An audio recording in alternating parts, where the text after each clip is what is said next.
Good morning and welcome to Sunday School at First Baptist Church. I'm happy you can be here with us as we continue our study in the book of Hosea. We're in chapters 8 through 10 today, and Hosea is going to be announcing judgment on Israel. He is to the point now where he says, you're going to have to suffer for what you have done. As I was reading this week, I ran across a quote by G. Campbell Morgan that I thought is applicable to our lesson today because it speaks to the heart of what the problems are here. G. Campbell Morgan writes that the God of the Bible is a missionary God.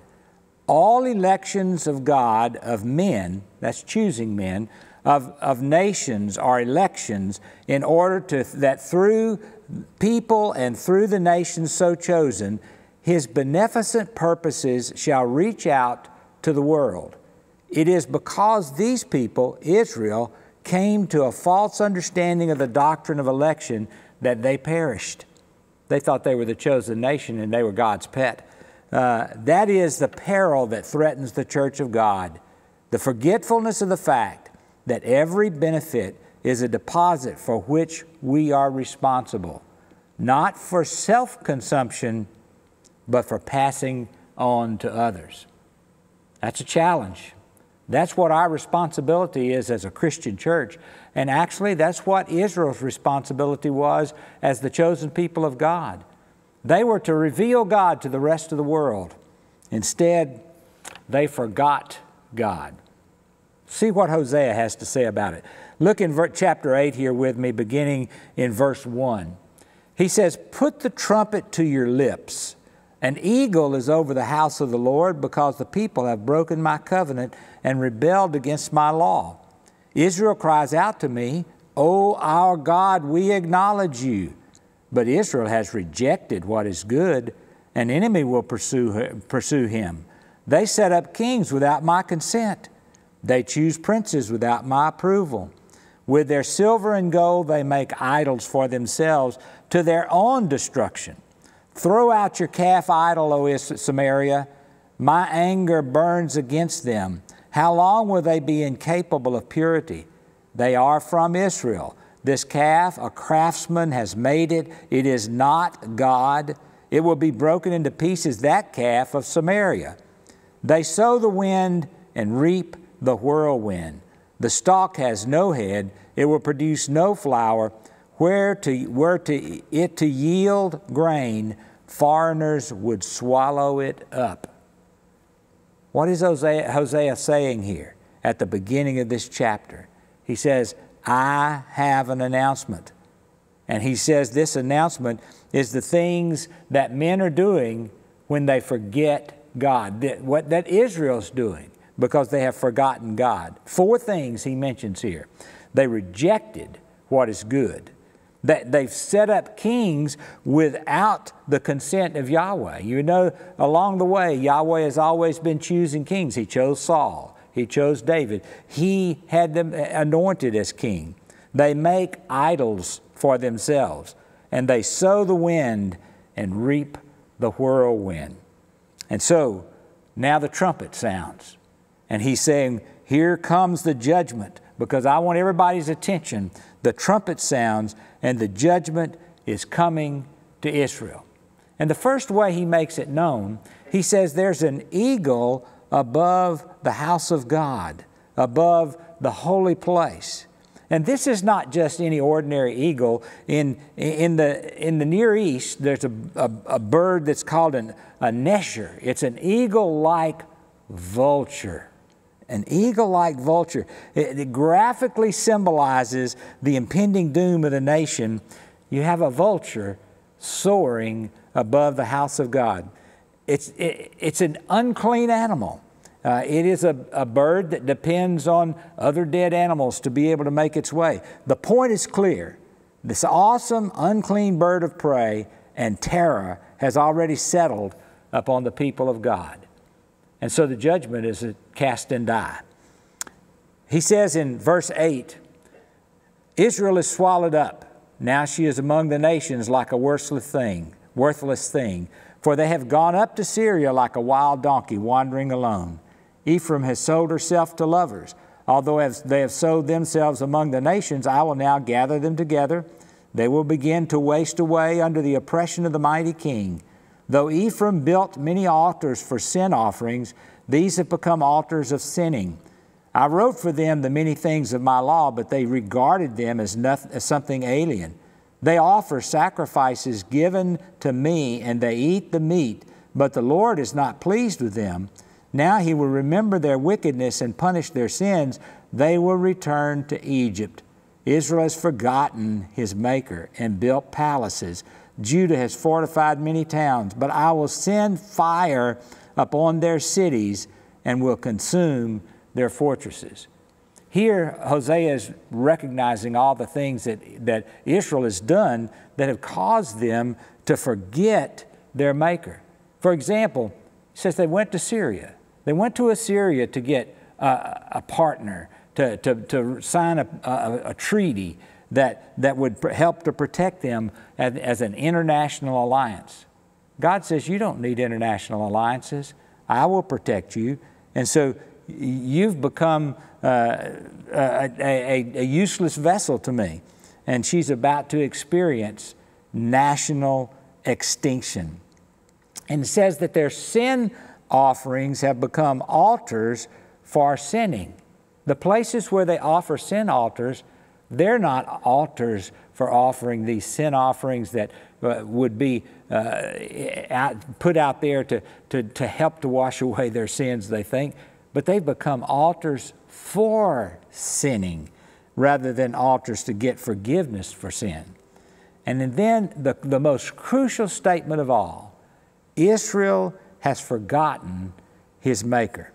G. Campbell Morgan identifies this as the malady, the sickness, the problem that has overtaken Israel. They have just made bad choices, and now they've forgotten the Lord. The Hebrew word here is not really forgotten. It's a word that, if it's literally translated, would be mislaid. They've mislaid their Maker. They may not have forgotten necessarily that God is there, but they have simply misplaced Him and forgotten to worship Him, really. He's out of place, He's out of sight, He's out of mind. Have you ever put something away in the garage or in a closet at home, and you think, well, this is a good place for it? Then you walk away and you immediately forget where it is. It's of no use to you because you can't remember where you put it. You search the house, the garage, top to bottom, you don't find it. And so you give up. Either you buy that new thing or you forget and say, I'm not even going to use it, and then one day it just shows up. That's what these Israelites had done with God. They've forgotten Him. They put Him away in a place for safekeeping. He's a forgotten Maker. They mislaid Him. At first blush, you might think, well, this is not so bad. But as Morgan says, it's really the indication that it's really bad. They forgot God. If you can carefully consider it, forgetting is personal neglect of things that are intellectually believed and the failure to make them the central things of your life.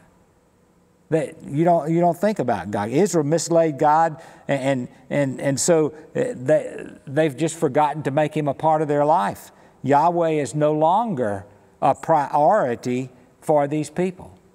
This is the story, this is the thing that Moses said don't do when they were leaving the Promised Land. For example, look at Deuteronomy 4:9.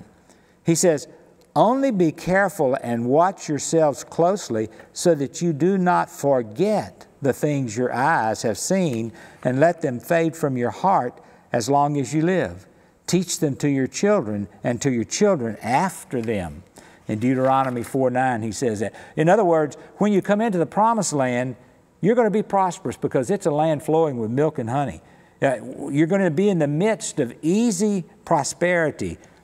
And that's a dire and disastrous peril to national life and individual life when everything comes about so easy. Beware, he says, that you don't misplace God, that you don't mislay God. The terrible mislaying of God which comes from prosperity. Everything's okay, you don't need God. You're fixed here. So you put God out of sight. He's mislaid. How do men come to mislay God. First, they give intellectual assent to God. Oh, yes, we believe in God. Yes, we believe. But they don't conduct themselves as if they do. They don't conduct themselves with corresponding assent to who God is. God's intellectually accepted without a response and obedience. He fades away from the immediacy of your consciousness. And so you just forget about God and what you're supposed to do. We become unaware of being a Christian, being a follower of God. He's relegated, it may be, to the temple and left there in the day of Hosea. Or in our day, we leave him at church on Sunday, and he's there until we come back next Sunday. If that is so, God help us, because we're not living as Christians. Because God expects us to live as Christians every day of the week, not just one day. God's mislaid. He's lost. That's the trouble with Israel. That's the trouble with humanity. God forgotten in that sense is mislaid and lost an active power and an active influence in your life. He's not touching your life anymore. He's not inspiring you. He's not driving your life. Oh yeah, you give credit to God, or you recognize God, but you've really mislaid Him as a real part of your life, as the driving force behind your life. You need to be driven by God and not by the things of this world. And so what does Hosea say is going to happen here? He begins chapter 9 with this statement: "Do not rejoice, O Israel. Do not be jubilant like the other nations, for you have been unfaithful to your God. You love the wages of a prostitute at every threshing floor. Threshing floors and wine presses will not feed people. The new wine will fail them. They will not remain in the Lord's land. Ephraim will return to Egypt and eat unclean food in Assyria. They will not pour out wine offerings to the Lord, nor will their sacrifice please Him. Such sacrifices will be to them like the bread of mourners. All who eat them will be unclean. This food will be for themselves. It will not come into the temple of the Lord. My God will reject them because they have not obeyed Him. They will be wanderers among the nations." Wanderers. Goodness, that's a statement, because that's what those 10 tribes of the northern kingdom would become. They would become the 10 lost tribes. And so Hosea says, this is not a time for rejoicing. Judgment is imminent. It's just around the corner. You better be ready. The invader is close at hand, and it's Assyria, the very nation that you're trying to make your ally. And you're going to be lifeless and cold. You're going to be without any power. It's a solemn reminder of the life that once had been good, but it was no more, and it could be no more because of what they had done. They would become, as he said, wanderers among the nation. Then in chapter 10, he talks about why. He says, Israel was a spreading vine. He brought forth fruit for himself. As his fruit increased, he built more altars. As his land prospered, he adorned his sacred stones. Their heart is deceitful, and now they must bear their guilt. The Lord will demolish their altars and destroy their sacred stones. Then they will say, we have no king because we did not revere the Lord. But even if we had a king, what could he do for us? They make many promises, take false oaths, and make agreements. Therefore, lawsuits spring up like poisonous weeds in a plowed field. The spreading vine has always been a symbol of Israel in many different ways. In this particular instance, Hosea is probably referring to Genesis 49:22, which presents the image of a luxuriant vine laden with fruit as Jacob is blessing the 12 tribes. And this is especially true because he applies this to his son Joseph. Joseph, you know, was his favorite, whose descendants were the strength of the northern tribe. The northern tribe was made up of Manasseh and Ephraim. Those were Joseph's sons. Joseph had 2 portions in the promised land through his sons.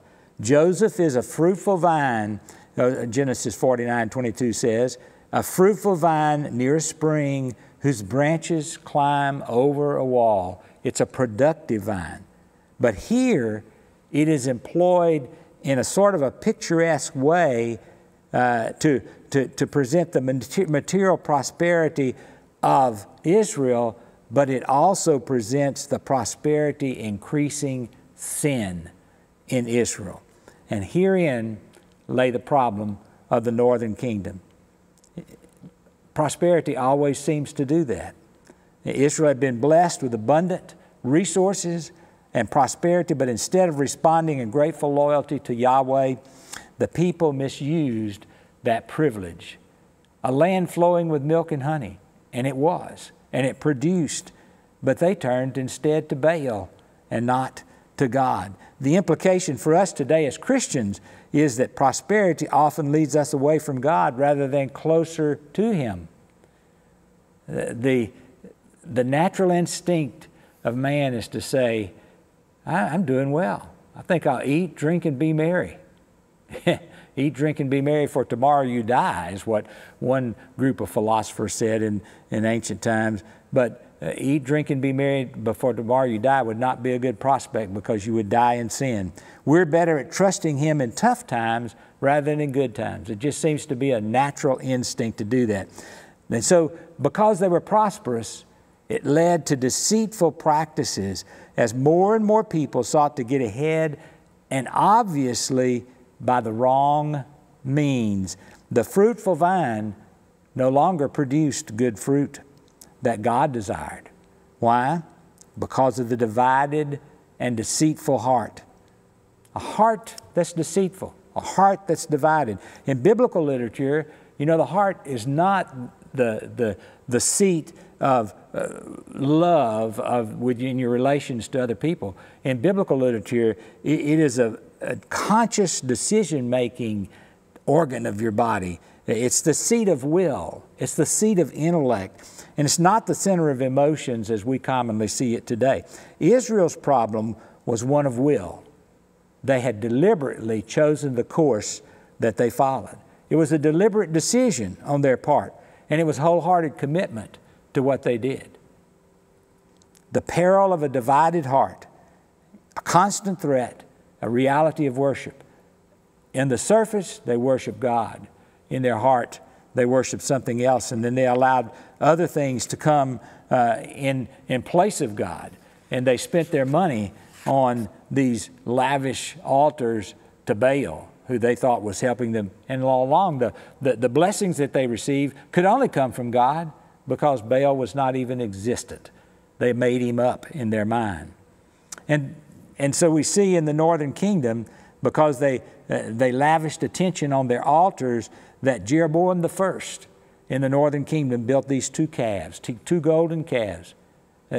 That's just a remembrance of what they had done out in the wilderness as they left Egypt. And these golden calves were placed at Bethel and Dan. And the reason Jeroboam did it, he said, you don't need to go all the way to Jerusalem. You can worship God here at Bethel and Dan, and we'll worship God in the form of calves.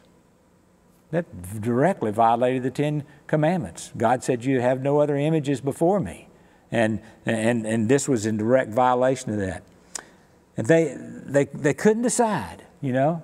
They thought they were worshiping God when they're worshiping the calves. It reminds me, this idea of divided hearts reminds me of what Elijah's challenge was at Mount Carmel. He says, how long will you waver between two opinions? If the Lord is God, follow Him. But if Baal is God, follow him. God does not share His throne with anyone else. Does not do it. Look what G. Campbell Morgan says about that. He says, when into the realm of desire we allow God and something else to enter and compete for mastery, that is the story of all failure. We begin by wanting God and something else, and presently we want something else and then God, and God will not be there under those terms. Consequently, we eliminate Him, we mislay Him, and when He is mislaid, the vine remains, but the fruit changes. Instead of grapes, wild grapes, acrid, acid, poisonous, destructive. Instead of righteousness, a cry, and all because the heart is divided. They placed their priorities wrong. And so what they did is they did not yield the beautiful fruit that God had intended for that promised land. They did something that went back to nature and didn't taste good. False oaths right at the heels of the charge of deceitful hearts. Hosea raises the problem of men who are wrong with him cannot be right with one another. If you're wrong with each other, if you're wrong with God, you can't be right with one another. Alexander Maclaren observes that morality is rooted in religion. And if we lie to God, we'll lie to our brother. We can't be true to our brother. Hence, passing over all the sins for the present, Hosea fixes upon the one the prevalence which strikes at the very foundation of society, lying. Alexander Maclaren says, what can be done with a community in which lying has become a national characteristic, and that even in formal agreements? A national characteristic. Does that remind you of what you might see on the news? Does that remind you of people in the public today trying to get us to swallow a lie, trying to change the truth that we know to be absolute truth into something else? It cannot be done. Cannot be done. And what Hosea points out here is because of the lying, then we have lots of things that come up between people. Lawsuits, he said, spring up like poisonous weeds. Obviously, he's referring to Genesis 3:18, in which thorns and thistles are a sign of Adam's rebellion against God. So the result is that as you scatter abroad these lies like seeds in plowed furrows out in the field, then the poisoned seeds sprout and they come up, and what happens is a poisoned society, and you set the people in opposition to one another. What a bitter harvest indeed that is. And so the lawsuits that he refers to. Now look in chapter 10, verse 5. He says, the people who live in Samaria fear for the calf idol of Beth Aven. Its people will mourn over it, and so will its idolatrous priest, those who had rejoiced over its splendor, because it is taken from them into exile. It will be carried to Assyria as tribute for the great king. Ephraim will be disgraced. Israel will be ashamed of its wooden idols. Hosea turns his focus on the idol that we mentioned earlier at Bethel and Dan. And he said, these golden calves that you've been worshiping, the king of Assyria is going to come in, and when he takes you, he's going to take those calves for his own treasury. They can't stand up to the king because they're nothing but metal. Hosea sarcastically refers to these calves that Jeroboam had erected, and in Bethel as being in Beth Aven. Bethel means house of God. Beth Aven means house of iniquity. And that's the way Hosea saw it. Not only was the calf failed to assure the deliverance of Israel, the thing itself has been captured and carried away into Assyria. Maclaren writes that as the calves go, so do the monarchy. The calves and the monarchy stood and they fell together. And so it didn't save Israel. It didn't save the monarchy because it couldn't do anything. Then in verses 7 and 8, he says, Samaria and its kings will float away like a twig on the surface of the water. The high places of wickedness will be destroyed. It is the sin of Israel. Thorns and thistles will grow up and cover their altars. Then they will say to the mountains, cover us, and to the hills, fall on us. In other words, there's going to be catastrophic results for what has been going on. In fact, things weren't going well toward the end of the kingdom. If you remember when we first discussed in the book of Kings, and when we studied 1st and 2nd Kings, we talk about at the end of the Sumerian kingdom, or the northern kingdom, that kings changed left and right. And most of the time it was by assassination. Things weren't going well. And so as they don't go well, it becomes a place of disaster. And such disaster and disillusionment produce an attitude of ultimate shame and dismay, creating a wish either to be hidden or to die. You're embarrassed. You're afraid. You want to be out of sight. Instead of crying out for forgiveness and returning to God, they'll beg to die. They'll beg to die. You know, narcissism is something that produces a divided heart. It cannot get its own way, so it turns to masochism, which says, destroy me, get me out of here. Think about Jonah and the action that he took. He was interested in Jonah, and he ran the other way. This section of Hosea calls us to face any evidence of divided, false, or slippery heart in our own lives and in our churches. Such is to be avoided. If we're looking to God with a divided heart, and some days we're for Him and some days we're against Him, we're going to be put in that same predicament. And we might feel like these people when they said, oh goodness, cover us up to the mountains. And they said, fall on us to the hills. This disaster we can't take. We want to be just obliterated so that we'll not be part of it. And that is exactly what Hosea is talking about here. Disaster has come, and so they want to be eliminated from the picture. Then in verse 9, he brings in an incident that is sort of, you may not know about. It says, since in the days of Gibeah you have sinned, O Israel, and there you have remained, did not war overtake the evildoers of Gibeah? When I please, I will punish them. Nations will be gathered against them to put them in the bonds for their double sin. Now, the story that he's referring to is in Judges 19 and 20. And in that story, you have the story of a Levite and his concubine who are traveling. And they seek shelter in Gibeah with an old man. And the evil men of Gibeah come out, and during the night they sexually abuse this Levite's concubine, and they kill her. The Levite cuts her body into 12 pieces, and he sends one piece to each of the tribes of Israel. And this instigates a war where there are thousands on both sides killed.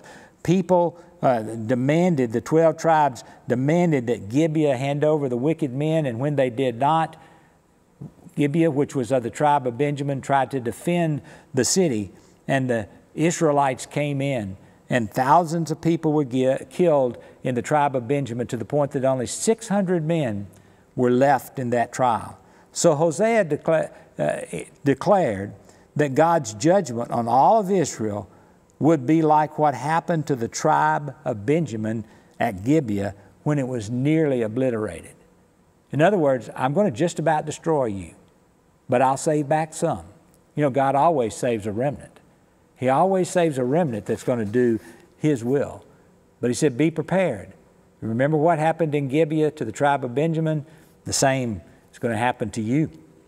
Then in verse 11, He said, Ephraim is a trained heifer that loves to thresh.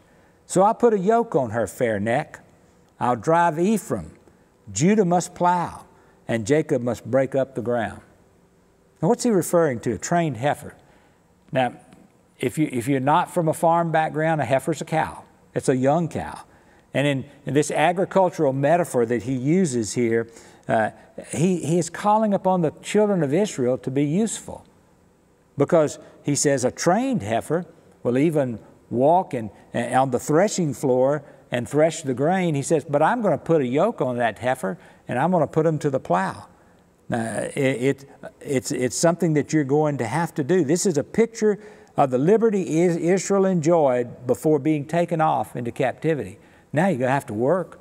You can be sure that the people in Assyria are going to make you work. It's the burden of captivity that they're going to have to bear.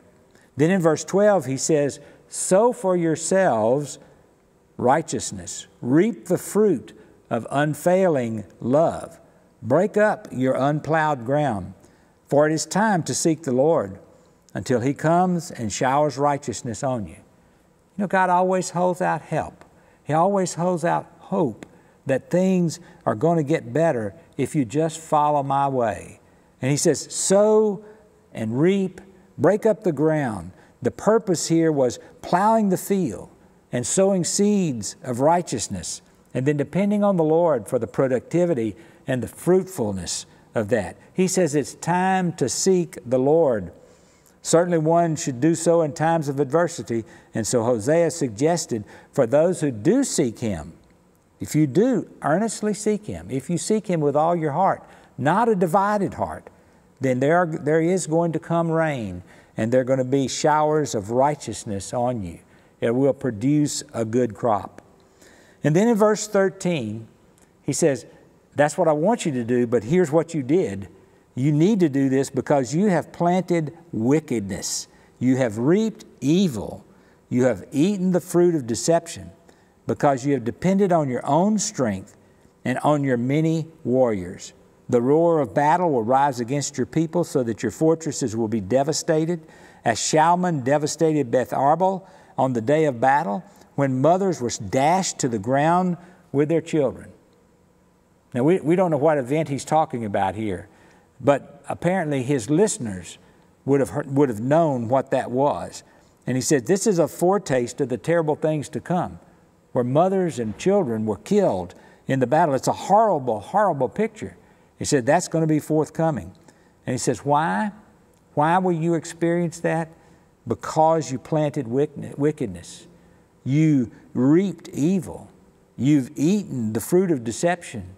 You've depended on your own strength and not on God's strength. You see, God wants us to depend on Him. He wants that. He wanted Israel to depend on Him, but they didn't. They thought they could do things on their own. They had been prosperous. They'd forgotten where that came from. They'd forgotten that God had given them the prosperity, had given them this land flowing with milk and honey. And he says, this is all going to happen to you. Look in verse 15. He says, thus will it happen to you, O Bethel, because your wickedness is great. When that day dawns, the king of Israel will be completely destroyed. I'm going to wipe out the king in Samaria, and that's going to be completely destroyed.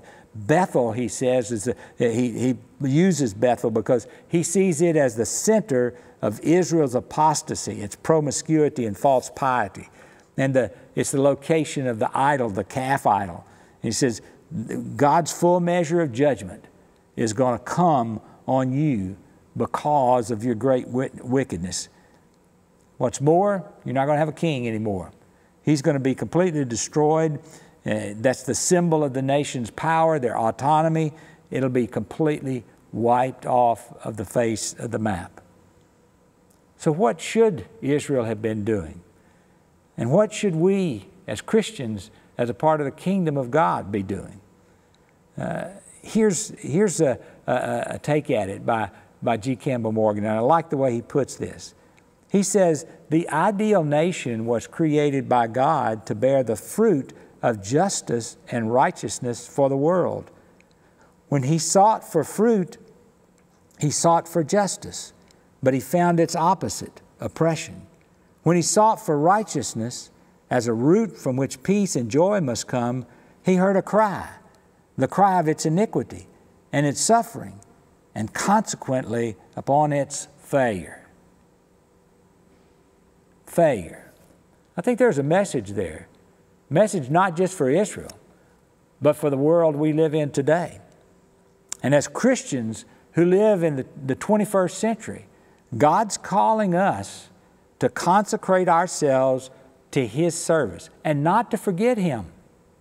In every part of our lives, He wants us to do that without reservation and not allow anyone else to take His place or anything else to take His place. Not a golden calf, not a golden car, not money in the bank, not the stock market, not the lure of sexual pleasure or of drugs or any of those things that we find as a part of our society today.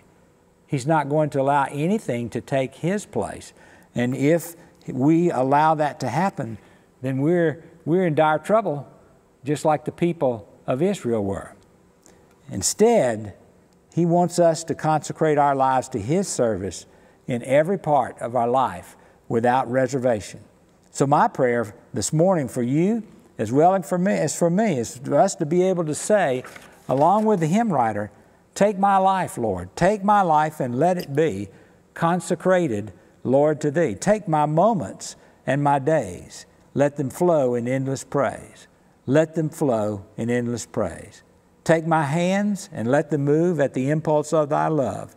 Take my feet and let them be swift and beautiful for thee, swift and beautiful for thee. Take my voice and let me sing always only for my King. Take my lips and let them be filled with messages from thee, filled with messages from thee. Take my silver and my gold, not a mite would I withhold. Take my intellect and use every power as thou shalt choose, every power as thou shalt choose. Take my will and make it thine, it shall be no longer mine. Take my heart, it is thine own, it shall be thy royal throne, it shall be thy royal throne. Take my love, my Lord, I pour at thy feet its treasure store. Take myself, and I will be ever only all for thee, ever only all for thee.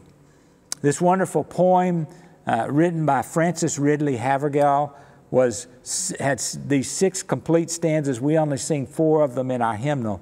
But from what I read about Frances Havergal, it speaks of what her life was like. And it's a lesson for us today of how we ought to live out our life as a godly life. This was the theme that she lived her life by, and it should be the theme that we live our life by today. Sing that first stanza with me. Take my life and let it be consecrated, Lord, to Thee.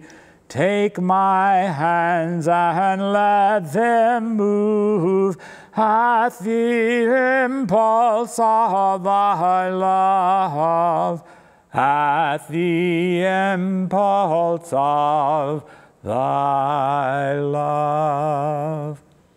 I hope that's what you believe, and I hope you're willing to give your life to God in that same way. Have a good week.